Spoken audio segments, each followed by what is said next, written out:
Jadi terima kasih atas kesempatannya. Kami dari kelompok 6 dari kelas teknologi basis data C. Saat ini kami akan mempresentasikan tugas 3 kami, yaitu dengan tema integrasi data. Sebelum itu, izinkan saya untuk memperkenalkan anggota kelompok kami. Dari yang paling atas ada saya sendiri, Giovanni Nomotanto dengan NIM 2202 1106 0129. Yang kedua ada rekan saya Safir Mawengkei dengan NIM 2202 1106 0126. Yang ketiga ada rekan saya juga Joy Tamun dengan NIM 2202 1106 0088. Ketiga ada saudari Nasla dengan NIM 2202 1106 0105. Dan yang terakhir ada rekan saya Rahel dengan NIM 2202 1106 0110.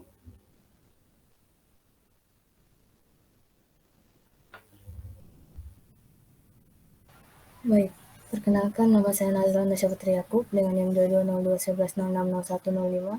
Pada kesempatan kali ini saya akan menjelaskan tentang deskripsi dari studi kasus yang kami buat. Pada studi kasus kami menggunakan data dari sampel penjualan perusahaan otomotif di mana datanya berbentuk file CSV dengan nama sales data sampel CSV. Dataset ini berisi sampel penjualan perusahaan tersebut. Dataset ini terdiri dari 25 kolom, yaitu order number, quantity ordered, price age, order line number, sales order date, status, QTR ID, month ID, year ID, product line, MSRP, produk kode, customer name, phone, address line 1, address line 2, city, state, postcode, country, territory, contactless name, contact first name, dan deal size. Berikut subjek-subjek yang kami pilih untuk dianalisis. Yang pertama ada penjualan per tahun. Jadi penjualan per tahun adalah mengukur total pendapatan yang diperoleh oleh suatu perusahaan dari penjualan produk atau layanan selama 1 tahun tertentu. Analisis penjualan per tahun membantu perusahaan dan memahami kinerja keuangan mereka, tren pertumbuhan, dan merencanakan strategi bisnis berdasarkan performa historis. Yang kedua ada penjualan per negara. Penjualan per negara mengacu pada proses atau analisis yang mengevaluasi dan merekam jumlah produk atau layanan yang dijual oleh suatu perusahaan di setiap negara. Analisis penjualan per negara dapat memberikan wawasan tentang seberapa baik suatu produk atau layanan yang diterima di pasar global, memungkinkan perusahaan untuk mengidentifikasi peluang pertumbuhan dan mengelola strategi pemasaran serta distribusi secara lebih efektif. Yang ketiga sini ada produk terlaris. Identifikasi produk-produk yang paling banyak terjual atau yang memberikan kontribusi terbesar terhadap pendapatan perusahaan. Dan yang terakhir ada produk tidak terlaris. Penjualan tidak terlaris merujuk pada situasi di mana suatu produk atau layanan mengalami kinerja yang kurang baik atau di bawah ekspektasi dalam hal penjualan. Produk yang tidak terlaris cenderung mengalami penjualan rendah dibandingkan dengan produk lain dalam lini atau kategori yang sama. Jadi kita masuk dalam bagian model dari star schema. Ini saya menjelaskan star schema yang telah kami buat. Ini ada beberapa tabel dimensi dan juga tabel measure yang sudah kami tentukan. Yang pertama ada tabel time yang berisi order date, CTR ID, month ID, dan year ID. Lalu kedua ada tabel produk dengan isi produk code, product line, MSRP, deal size. Lalu ketiga ada location dengan isi address line 1, address line 2, city state, postal code, country, dan juga territory.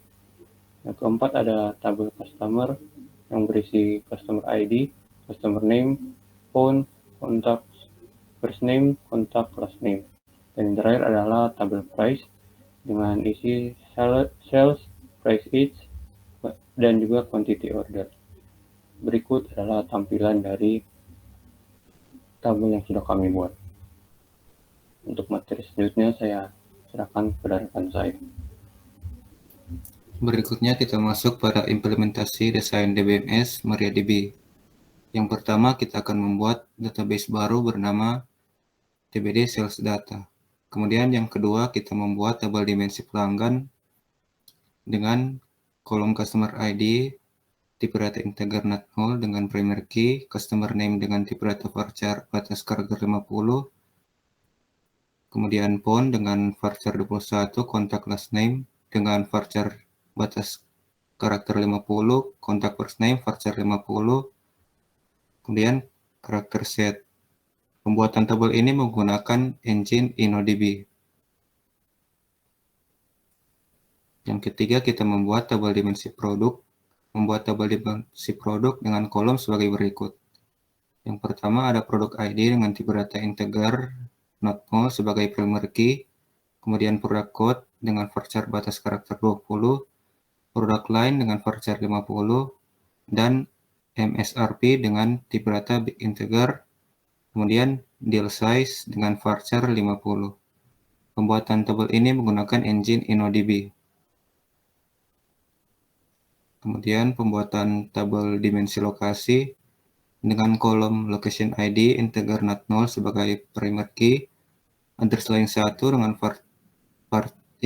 tipe data varchar 100, kemudian address line 2 dengan tipe data varchar 100 lagi, kemudian city dengan varchar 50, state varchar 50, postal code varchar 10, country varchar 50, territory varchar 50. Pembuatan tabel ini menggunakan engine InnoDB. Kemudian pembuatan tabel fakta, membuat tabel fakta dengan kolom berikut.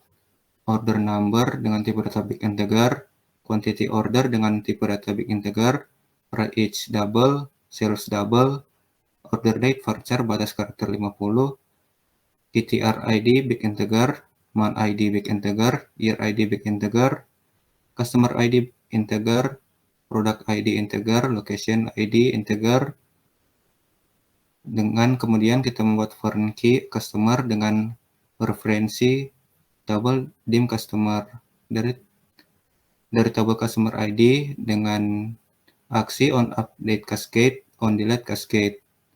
Kemudian kita membuat foreign key untuk product ID dengan referensi kolom dim product dari tabel product ID dengan aksi on update cascade, on delete cascade. Selanjutnya membuat foreign key pada tabel location ID dengan referensi dim location tabel location ID dengan aksi on update cascade, on delete cascade. Pembuatan tabel ini menggunakan engine InnoDB.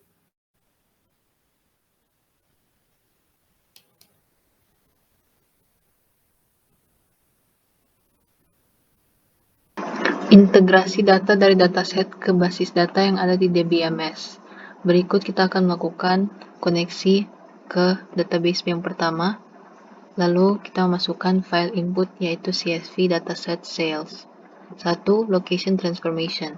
Untuk mengintegrasikan data terkait table location ke dalam table output dari file CSV, kita melakukan input dari file itu, lalu kita menambahkan add sequence untuk menghasilkan location ID secara otomatis lalu untuk menjadi primary key, dan select values untuk memilih nilai apa yang akan kita masukkan ke table output berdasarkan dari input CSV dan add sequence.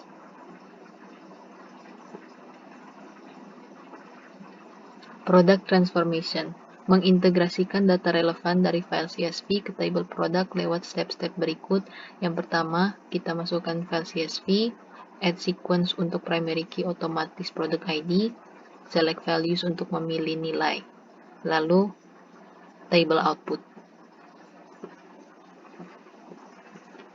Customers transformation. Mengintegrasikan data relevan dari file CSV ke table product lewat step-step berikut. Yang pertama, kita melakukan CSV file input, lalu kita melakukan file dataset sales, lalu add sequence, lalu untuk primary key otomatis customer ID, select values dan select values untuk menentukan nilai apa saja yang akan kita masukkan ke table output. Masuk pada bagian terakhir, hasil transformasi data ke tabel dimensi. Kita lihat berikut adalah hasil-hasil transformasi. Yang pertama dari tabel dimensi customer, bisa dilihat data yang sudah ada. Kedua, hasil dari tabel dim location. Dan yang terakhir, hasil dari tabel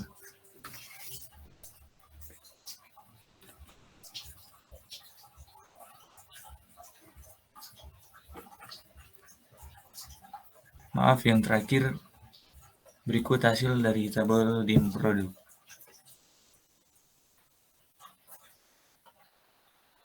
Demikian laporan presentasi dari laporan data integrasi kelompok kami, kelompok 6. Terima kasih. Makasih.